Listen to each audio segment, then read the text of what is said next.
semuanya, umat yang dikasihi dalam nama Yesus Kristus. Sebelum kita mendengarkan firman Tuhan, mari kita bersatu dalam doa. Damai sejahtera dari Allah Bapa itu yang melampaui segala akal dan pikiranmu dalam Kristus Yesus Tuhan kita. Amin. Umat yang dikasihi dalam nama Yesus Kristus, firman Tuhan yang menjadi kekuatan buat hari ini tertulis dalam Filipi 4 ayat 13. Saya akan membacakan buat kita. Segala perkara dapat kutanggung di dalam Dia yang memberi kekuatan kepadaku. Demikianlah firman Tuhan. Kita yang dikasihi dalam nama Yesus Kristus, ketika kita lahir ke dunia ini, pasti kita semua menangis. Ketika seorang anak tidak menangis, dokter akan berusaha supaya dia membuat nangis, karena memang dikatakan tangis pertama anak-anak itu bisa menjadi itu jalan untuk tumbuh kembangnya anak-anak.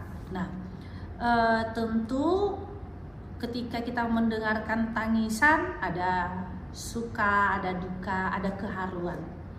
Nah, tentang tangisan, buku yang kita katakan airura partangisan do portibion. Tentu kita bisa menangis ketika kita menghadapi tantangan, kita bisa menangis ketika kita dikucilkan, atau kita bisa menangis ketika banyak pergumulan hidup yang kita jalani, baik yang datang dan yang ada faktor dari dalam diri kita, baik dari luar diri kita juga bisa menangis.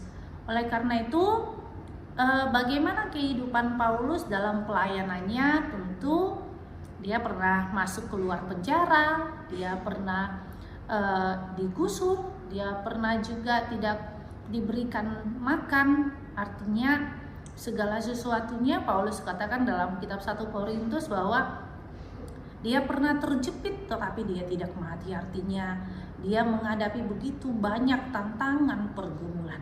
Nah, orang percaya juga di dalam Alkitab kita, mulai daripada Abraham sampai kepada bapak-bapak gereja juga mengalami tantangan. Bahkan bapak gereja katakan bahwa darah para martir itu adalah benih daripada gereja, sehingga semakin dibabat semakin merambat.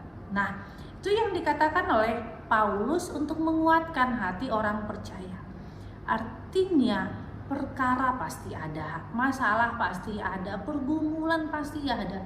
Kita nggak akan pernah bisa menghindari itu karena kita adalah makhluk berdosa. Sehingga firman Tuhan mau menguatkan kita dengan mengatakan segala perkara dapat kutanggung di dalam Dia. Siapakah Dia ini? Adalah Allah, Yesus, Roh Kudus. Artinya bersama-sama dengan Allah kita pasti bisa. Bersama-sama dengan Yesus kita pasti bisa. Bersama-sama dengan Roh Kudus kita pasti bisa. Karena apa? Tuhan tahu kelemahan kita. Tuhan tahu kadar kekuatan kita. Dan orang percaya dikatakan supaya segala perkara dapat kutanggung di dalam Dia. Artinya kita mau menjadi pribadi yang menang ketika kita tetap setia kepada Tuhan, bukan lari daripada Tuhan, kesetiaan. Sehingga kesetiaan itulah melahirkan iman, kesetiaan itulah melahirkan kekuatan daripada kita. Dan kita akan mengatakan bahwa kita akan menjadi pemenang dalam setiap perkara yang kita hadapi dan kita dimampukan oleh Tuhan.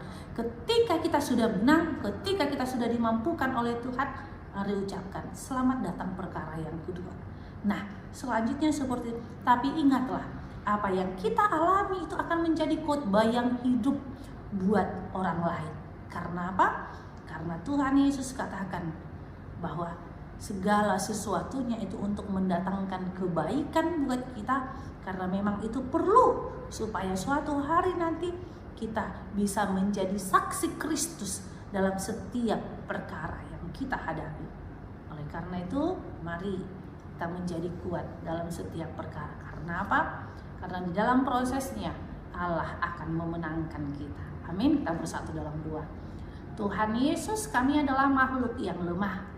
Tuhan Yesus, kami adalah mempunyai hati yang rapuh. Oleh karena itu Tuhan, apapun perkara yang kami hadapi, Ajar kami untuk kuat dan kami menjadi pemenang. Inilah doa kami dalam nama Yesus Kristus, kami berdoa padamu. Amin. Anugerah Tuhan kita Yesus Kristus dan kasih Allah dan persekutuan Roh Kudus itulah yang menyertai kita. Amin.